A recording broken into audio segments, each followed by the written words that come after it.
Good morning. Welcome to the Unitarian Universalist Fellowship of the Emerald Coast.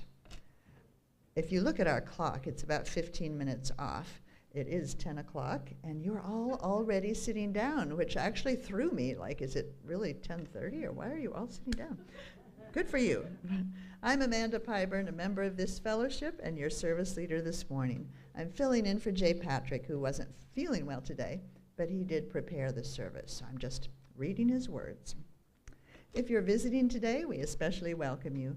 You can learn more about us on the back of your order of service or on our website, uufec.com. We look forward to visiting with you after the service. You have found here a safe place where you are among friends. As Unitarian Universalists, we look for wisdom in all of the world's religions, among wise teachers and writers the world over. We have no set creed that we all believe in, but we come to our own conclusions and respect the views of others. Your presence here is always welcome. Announcements are listed in your order of service, and we have a couple of others.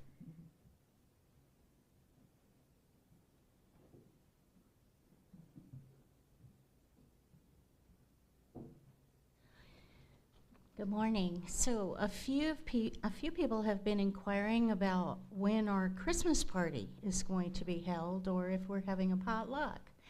In lieu of a potluck, and for something that will be fun, we are joining with the Pride Choir on the 19th, and we're going to have that will be our Christmas celebration as well. And you never know, you may find some moose milk along the way.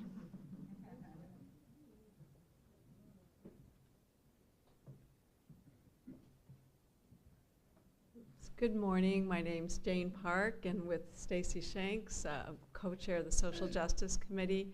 And those of you who come here regularly know we have a Share the Plate in November, that's what we're in. We did a little different. We decided to share in, and with the shutdown and things going on that we shared, we had a fund for emerging needs, and we've decided to continue that into December. So we're going to have 2 months where your Share the Plate will go to members who are in need in these challenging times. And I think, I lost Mr. Denny, but I think it was we have over 700 in that fund now.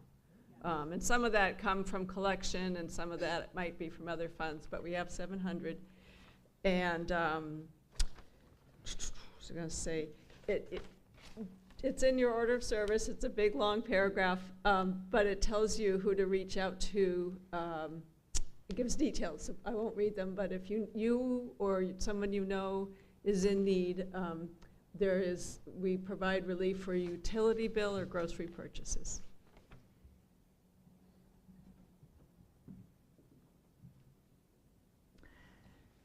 After the service, everyone is welcome to stay for coffee and refreshments, followed by our second hour small group discussions, which are also listed in your order of service.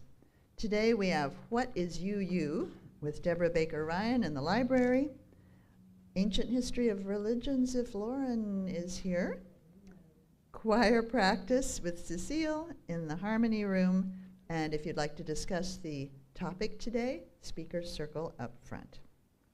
And now the prelude prepares us for the service.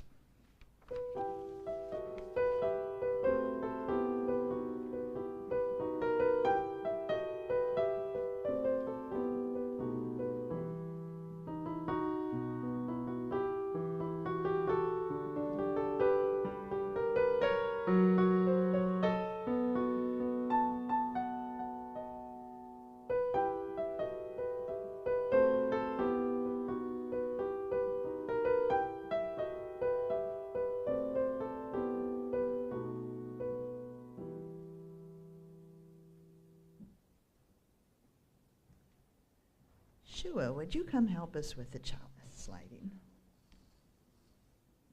Surprise. May we light the chalice this morning to remind us of the power and beauty of balance and contrast.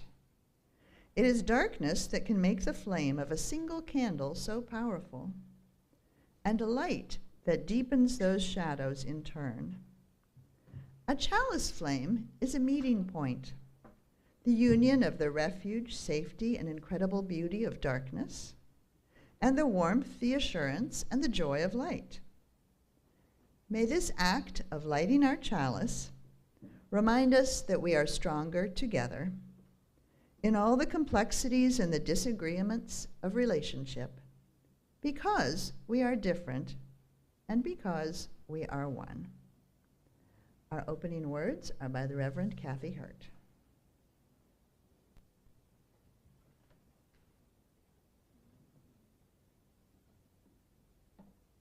Good morning, all of you, and happy day after Thanksgiving. In traditional Christian churches, this is also the first Sunday of Advent, which is a time of waiting, which is an interesting irony or perhaps a good balance, given that this ushers in, for many of us, the busiest time of the year. And so to have an invitation to wait juxtaposed with the busyness maybe is an invitation for us to be a little more balanced, a little less frenetic for the next few weeks. I'm glad to be with you all this morning. The opening words are by Kim Mason. Once upon a time, chemists believed they could transfer lead into gold or death into life. But are we not also in the business of alchemy, turning loneliness into connection, pain into comfort, anger into solidarity, faith into action? The subtle magic of church combines love with justice, creates hope out of fear, transforms individuals into community. Here, we engage in a holy alchemy, finding beauty in the ordinary and life in the present. Come, let us be transformed together.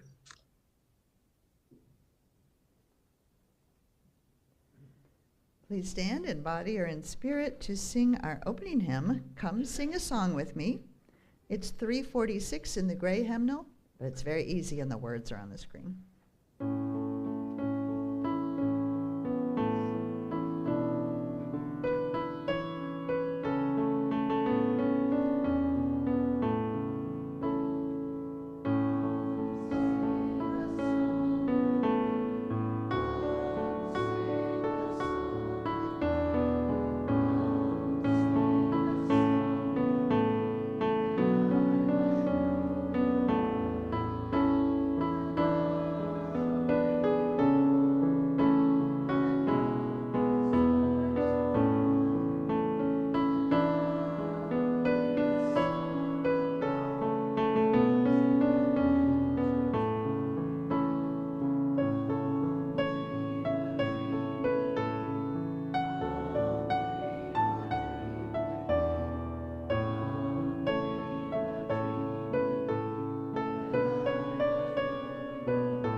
Will the kids all come up? It is time for all ages with Joshua Moore.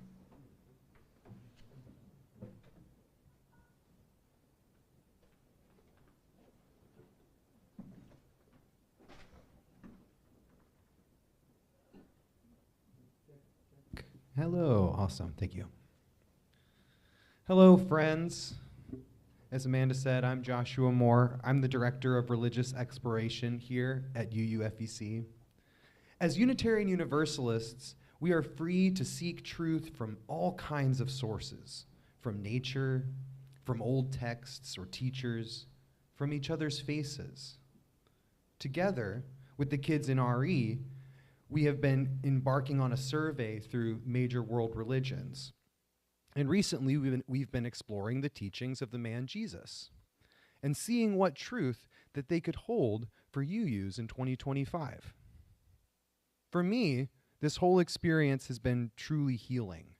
Coming to Jesus' words later in my life, free to believe or not to believe, to question or to criticize. What I've found is much more inspiration, honestly, than I thought I would. And one of my favorite stories that I've come across recently is from Matthew's Gospel. And it's more of an aside than a real story, but it goes like this. As Jesus was teaching in a temple to a group of people, probably something about loving each other and forgiving each other, as he was always saying, someone rushes inside and tells him, "Jesus, your mother and brothers are standing outside wanting to speak to you." And you know what he says? What do you think he says, Shua? Well, my family in here is also waiting for me to talk. Oh, have you heard this one before? No, I just know what you're talking. He knows me by now, I think. That's good, I think. He says, "Who is my mother? Who are my brothers?" And then he points around to all the people listening and learning from him, the disciples, as they're called. "Here," he says, "are my mother and my brothers. For whoever does the will of my Father is my brother, my sister, and my mother." And when Jesus talks about his Father's will, the will of God, I'll tell you, he makes clear over and over and over again that this version of God, Jesus' understanding of God, is love. The will of that God is of love, is that love is that we stop seeing each other as an us and a them, to remind us that we can live better lives together than apart. How about this? This is a question maybe not for you, Shua, but do y'all know what a fellowship is? One, the Unitarian Universalist Fellowship of the Emerald Coast. Do you know what that is? What's a fellowship? Take a guess. A gathering? A gathering. Interesting. What do you think, Alex? What's a fellowship? I would not know. You would not know. Oh, I think you may know. What do you think? A community of people. We're getting close here. Oh, a family. That's what Shua says too. What about church? That's a word that some people use, right? Some people call this a church informally. We call it a fellowship officially. To many, it kind of feels churchy, so maybe that's the word they use. But a fellowship, I think, is actually really simple. A fellowship is our chosen family. And we are bound together by our shared decision to be here now, to sing together one of my favorite songs, to teach each other, to listen deeply, to explore with open hearts, and to help each other heal, to learn together how to live better and better and better. We get to decide what that means too, what that better looks like. So I think that that is what Jesus meant when he said that those around him were his family, that they had chosen to be so. He was just saying it out loud, making it official. Thank you. The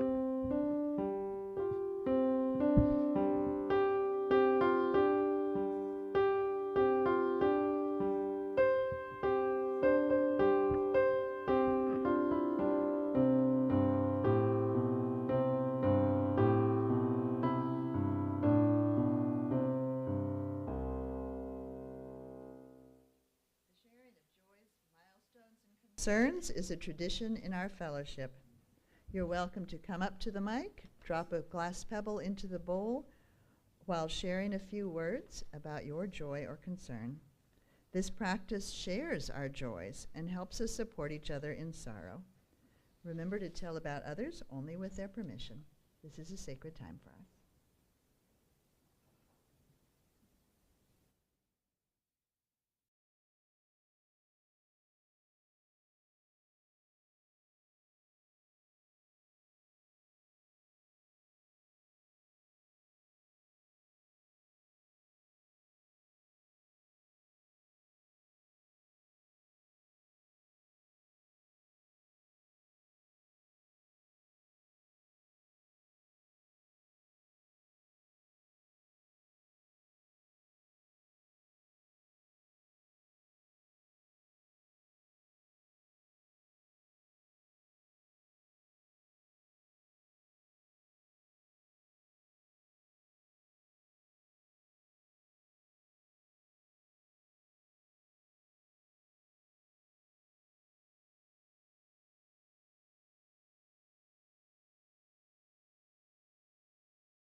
Kathy Hurt has our meditation.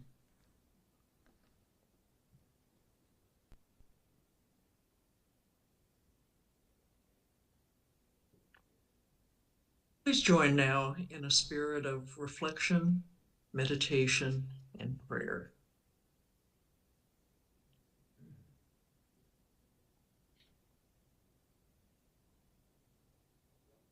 Spirit of life, we have been distressed by economic uncertainty, and many of us continue to struggle financially. We have been racked by political divisiveness that has torn apart families and friendships.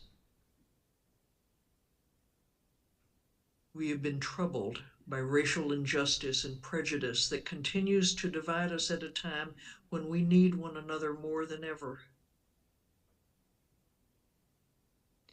We are so tired.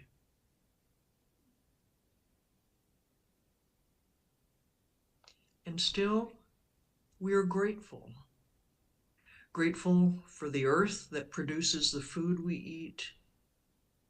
Grateful for the hands that grow it, tend it, deliver it, prepare it.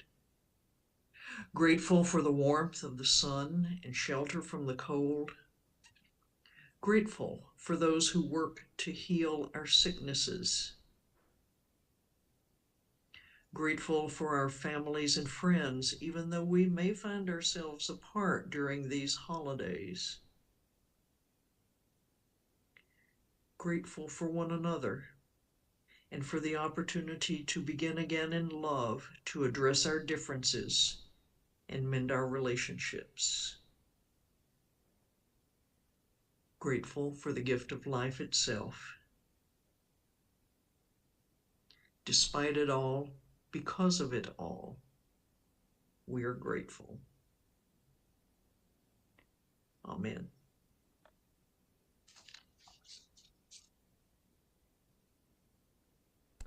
After our song of dedication, the greeters will come forward to receive the offering.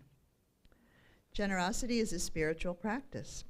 Our fellowship is supported by our pledges and donations. If you're paying your pledge with a check, please make a note in the memo line. You already heard about our Share the Plate. It is continuing to be our fund for emerging needs.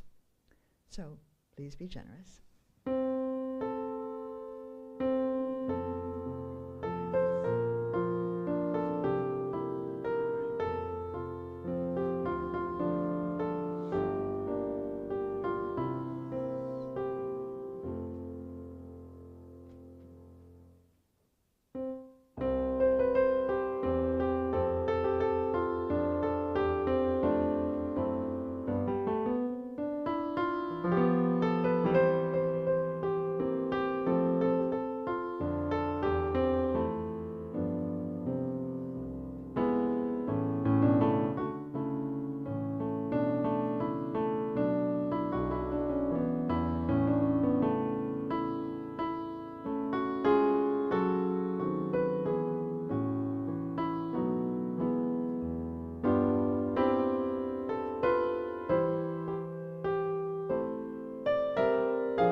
Our sermon this morning is The Family of God with Reverend Kathy Hurt. And by the way, she will be back here in person in just 2 weeks, December 14 and 21st. So it won't be too long before we get to see her live again. Reverend Kathy.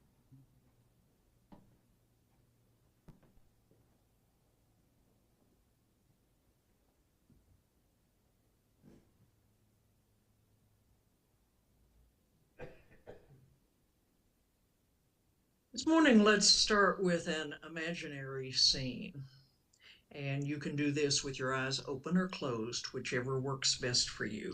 I want you to imagine that you're seated around a dining room table for a holiday, maybe like you just did at Thanksgiving, or maybe like you're about to do at Christmas, or some other significant event when you'd have a festive meal to celebrate it.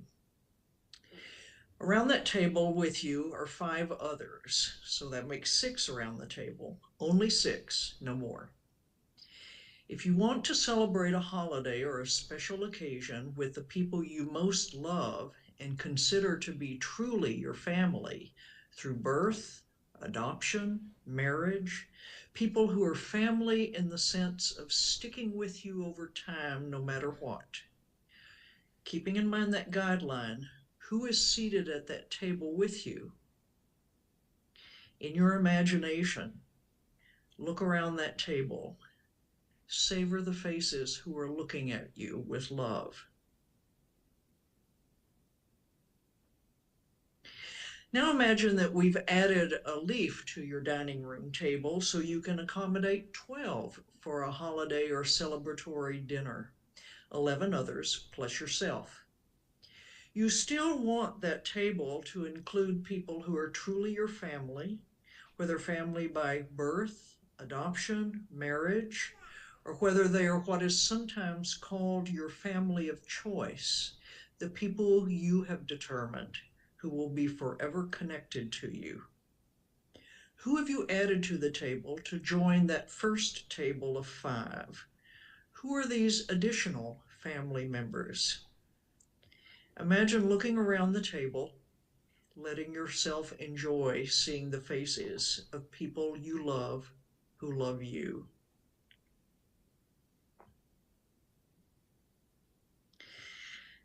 Now let's hold that table of 12 on one side in your imagination. And now we put up a smaller table in an adjoining room, what we sometimes call the kids' table, except we're not going to put little people at that separate table. Instead, at that table that's over to the side from your already filled table of 12 people, imagine seated at that smaller table, individuals who, like it or not, are part of the group you call family. That annoying mother-in-law, that dopey cousin, that uncle whose politics you abhor, the niece who makes you want to just shake her when she answers whatever to anything asked of her, the sibling who always took more than the fair amount of space in the car on road trips, the parent you've been fighting with all your life. Put 6 people around that smaller table off to the side, 6 people who by obligation have to be at a celebratory dinner because they are family and you trying to do the right thing, invite them because that's what one does with people who are family, like it or not. Who is at that side table in your imagination?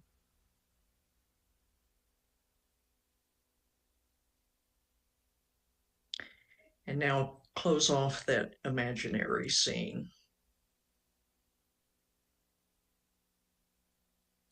So, who is in your family? Whenever you mark an occasion that is marked by a family gathering, who shows up?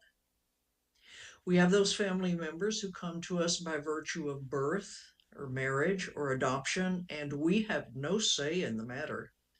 Some of them will be people we cherish for their generous spirits, their sense of humor, their readiness to support us and pick us up when we fall, their abiding love for us. Some of them will be people we grit our teeth over and struggle to tolerate because of their mean spirits, their lack of any sense of humor, their readiness to criticize us and say, "I told you so," when we fall, their love that clearly comes to us, but with so many strings attached, if it comes at all. But because of birth or adoption or marriage, these people are part of our families. And in the spirit of family, when family means a commitment to one another that endures over time, whether that commitment seems deserving or not, we try to find some way to get along with them, even when getting along with them means avoiding them whenever possible, sticking to carefully prescribed neutral topics of conversation, perhaps going for long stretches without speaking to them or seeing them, though even in an absence, we know they're still there and they impact us because we cannot simply erase them. Over time, if we're fortunate, we collect another family, a family of choice, which may include some family members that we're connected to by virtue of birth or marriage or adoption, but will also be made up of people who connect with us through shared experiences, shared values, shared sufferings, shared triumphs. A family of choice can be just as strong and enduring as a literal birth, adoption, marriage family, or even stronger, since the connections in a family of choice require ongoing care and struggle and reaffirmation in ways that connections in a birth, adoptive, or marriage family may never require because those connections are just there from the start. Take a moment to reflect on the people who make up your literal family and the people who make up your family of choice. Where do those family circles coincide? Where do they diverge? How do you account for those points of convergence, those points of divergence? Do your two families sometimes come into conflict with one another? And if so, what's the cause of that conflict? And how on earth do you resolve it?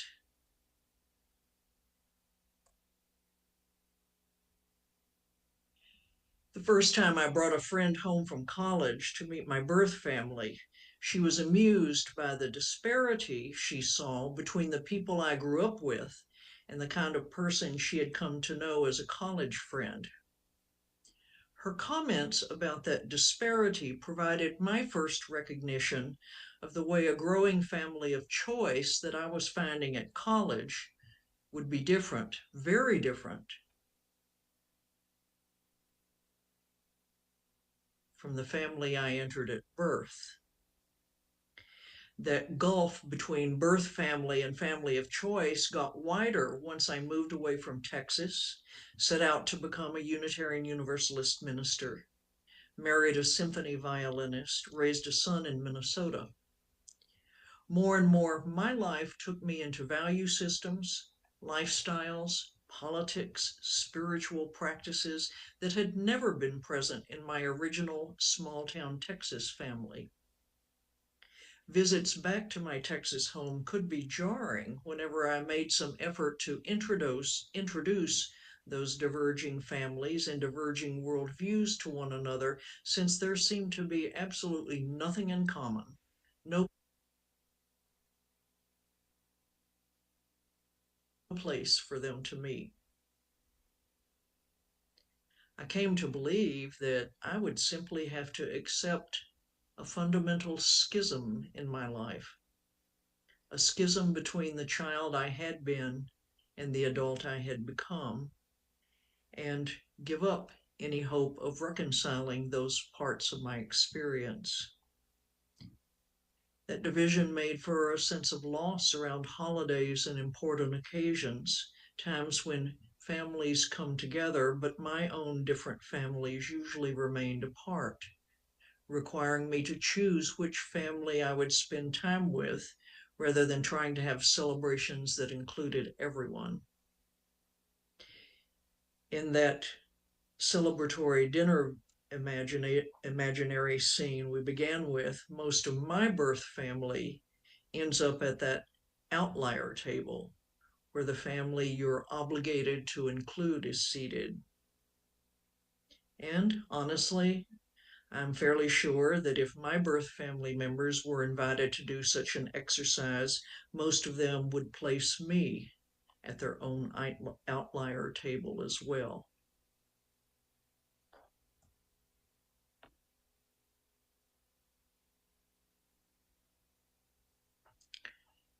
From time to time, our Unitarian Universalist tradition has been described as being made up of come-outers, people who grew weary of being always seated at the table of misfits in their childhood churches and finally exited when they reached a point in life where they were free to make their own religious choices. We do include here people with no particular church background. We also have a few of that less common breed of people who grew up in a Unitarian Universalist church and have opted to stick with it as adults. In terms of our position with regard to the entire Protestant tradition in which our specific UU tradition is rooted, as a whole church, we would be described as come-outers, the group who took the divisions that arose during the Protestant Reformation and carried them to the furthest conclusion possible. You might say that we opted to scoot our own holiday kids' table way to the far side of the living room, where we could have a freewheeling conversation about religion without those uptight adults seated at the main table being able to eavesdrop. And as Unitarian Universalists took a turn towards humanism and secularism in the first half of the 20th century, we moved that table farther and farther away to the point where some might claim we took it entirely out of the house, no longer being identifiable as a religious organization aside from the fact that we gather on Sunday mornings like most other traditional churches. Well, I believe we've moved the table back into the house and reclaimed some commonly recognized spiritual practices as our own. We still struggle regularly with how to fit ourselves into any kind of usual definition of church. What is it exactly that makes this community here, our community we call the Unitarian Universalist Fellowship of the Emerald Coast, what makes our community different from any other community organization, different from any other spiritual community gathered at this time on Sunday morning? What do you find here that other communities you're part of do not provide, or perhaps do not provide in the same way we provide here? Go back imaginatively to your different versions of a celebratory dinner table in that opening scene. Are there people seated at any of those tables? The first intimate table, the slightly larger table, the annoying kids table?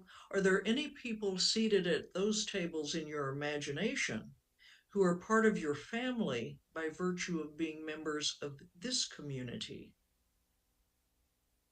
And is that a connection you cherish or one you put up with as best you can? Any of us who draw a seat at the big table in this congregation here, who do we relegate to the kids' table because we find you intolerable or not quite belonging, but we're too polite to tell you to get lost, that you don't fit here? When have any of us found ourselves seated over at that kids' table in our own church, wondering what we did to become outcasts and how we can make ourselves acceptable once more? In every congregation I have served, I have listened to individuals telling me they feel welcome and individuals telling me they feel unwelcome, sure that they belong, not sure that they belong. What are the different dynamics they're experiencing? Are we sometimes tempted to keep pushing the kids' table farther and farther away until it's finally out of sight and out of mind and ultimately out of the house and we're rid of those people for good?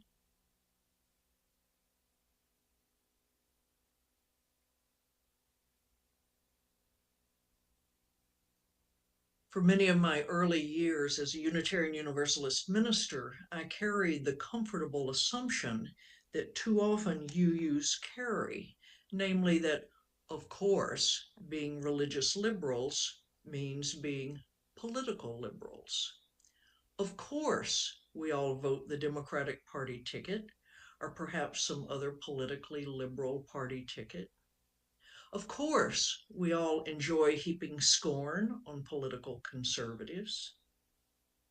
My conversations and sermons regularly evidenced that of course kind of thinking. Until one day I was invited by a member of the congregation I was serving to be the guest speaker at the monthly meeting of his men's group. The men in the group came from all the 9 Unitarian Universalist congregations in that area and had been together for several years, developing a deep bond with one another. As part of preparing me for the people I would be speaking to, my congregant included the warning that the group had among its members a couple of, as he put it, die-hard Republicans. And these were in the days when the Republican Party had not yet become what it is today. I love those guys, but their politics just drive me crazy, he said. The day for the meeting came. We had a meal and my presentation and a spirited discussion afterwards that steered clear of politics until it didn't any longer. We had moved into a consideration of how our first UU principle, an affirmation of the inherent worth and dignity of every person, inspired us to support certain proposed legislation about immigration and wages for migrant workers. I was taking my customary of course tack, gliding smoothly from religious liberalism to political liberalism, when the conservative members of the group began to pick my argument apart. Thoughtfully, relentlessly, they demonstrated a logical connection between that hallowed first principle and conservative positions on the issue of immigration. Back and forth we went. Too many times I had to stop myself from my longtime response whenever I heard conservative political arguments, my response being, "How can you think that?" implying that anyone with a brain would never make such an argument. But here were long-standing, card-carrying Unitarian Universalists showing me that individuals with a brain could indeed reflect on that first principle and come away committed to policies that I had once believed all Unitarian Universalists would never accept. Neither of us convinced the other to change positions. What did change for me, though, was the knee-jerk set of assumptions which I had used to consign UUs to the adult table or to the annoying kids table. My understanding of what our spiritual community can be was deepened that day, took on a flexibility and nuance that had not been present before. I kept remembering what a mentor had told me early in my seminary training. He said, "You'll find that fundamentalism is present among us liberals, just as it is present among conservative religious traditions. We, too, can be closed about our openness, rigid in our view of change, exclusive in our inclusivity."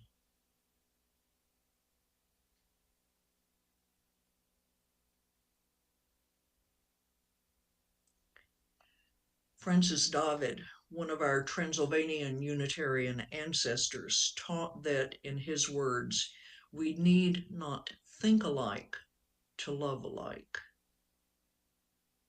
That distinction is hard for us to hold on to, given how much we rely on our thinking capabilities to define us and guide us. As a result, we slide the two movements of thinking and loving into one, assume that they always go hand in hand, and then we may be taken aback or even feel betrayed when we see a divergence of thinking on the part of someone we love. Yet that variability David is lifting up, the ability to remain in loving connection, even when there may be profound differences of intellectual perspective. That ability is what I believe ultimately differentiates a church community from any other kind of community. What differentiates this particular spiritual community of ours from other kinds of church communities around us. Most communities assume certain common views, common ways of thinking. We try, not always successfully, but we try not to make that assumption. Many church communities require common ways of thinking. We make no such requirement. We decided, you might say, to put away the kids' table, to no longer exile anybody just because they don't fit in, and we seat everybody at the same table, putting in as many leaves as we need to accommodate everyone. Being a spiritual community, being what traditional language sometimes calls the family of God, means everyone sits at the main table. There are no outliers. Oh, we make no pretense of thinking alike. On the contrary, we encourage differences of thought because we believe those differences, difficult though they can be to deal with, aggravating as they become at times, those differences ultimately make us richer, more resilient. And we keep holding fast to the connection that matters most, the love that binds us to one another. It is that quality, the commitment to be in relationship despite differences of thought, to make room for everyone at the main table. That commitment defines us not as just any community, but as the community we all most long for, the community we are most able to stick with over time, like a family of choice, our beloved community. May it be so. Amen.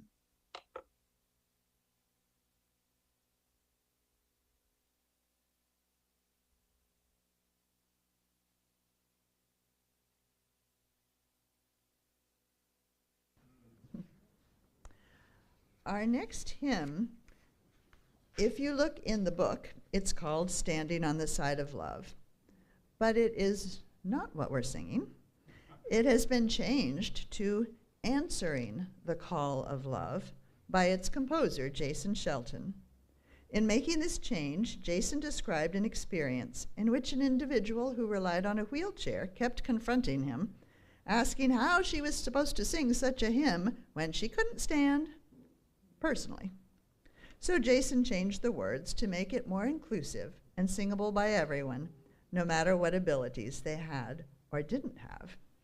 So hopefully the words are altered on our screen. It's not one we know well, so good luck.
we clearly should learn that one. It's a good song.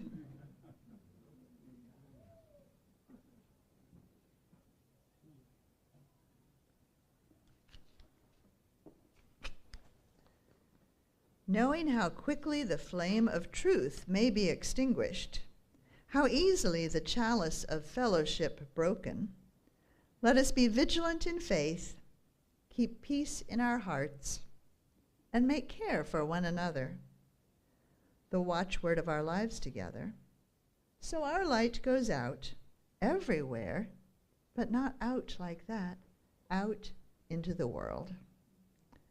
Our benediction by Reverend Kathy.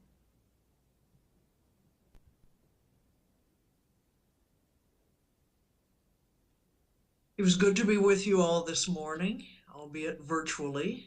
I am so looking forward to spending time with you again in person. I'll be coming your way the 13th of December to spend 2 Sundays in the week in between with you. Can't wait to be with you all again. The words of the benediction are by Unitarian Universalist minister Wallace Robbins. Nothing else matters much, not wealth, nor learning, nor health, except this, the spiritual capacity to keep passion in our living. This is the creed of creeds, the final distillation of all important faiths, that we should be able to believe in life. Shalom, salam, namaste, amen. See you soon. Please stay seated for the postlude.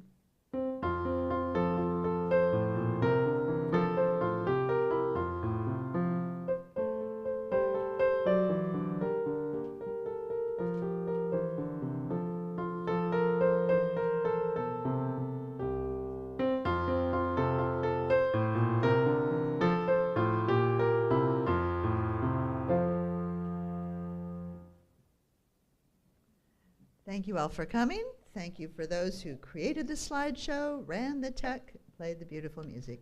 Please join us in the back for refreshments and conversation.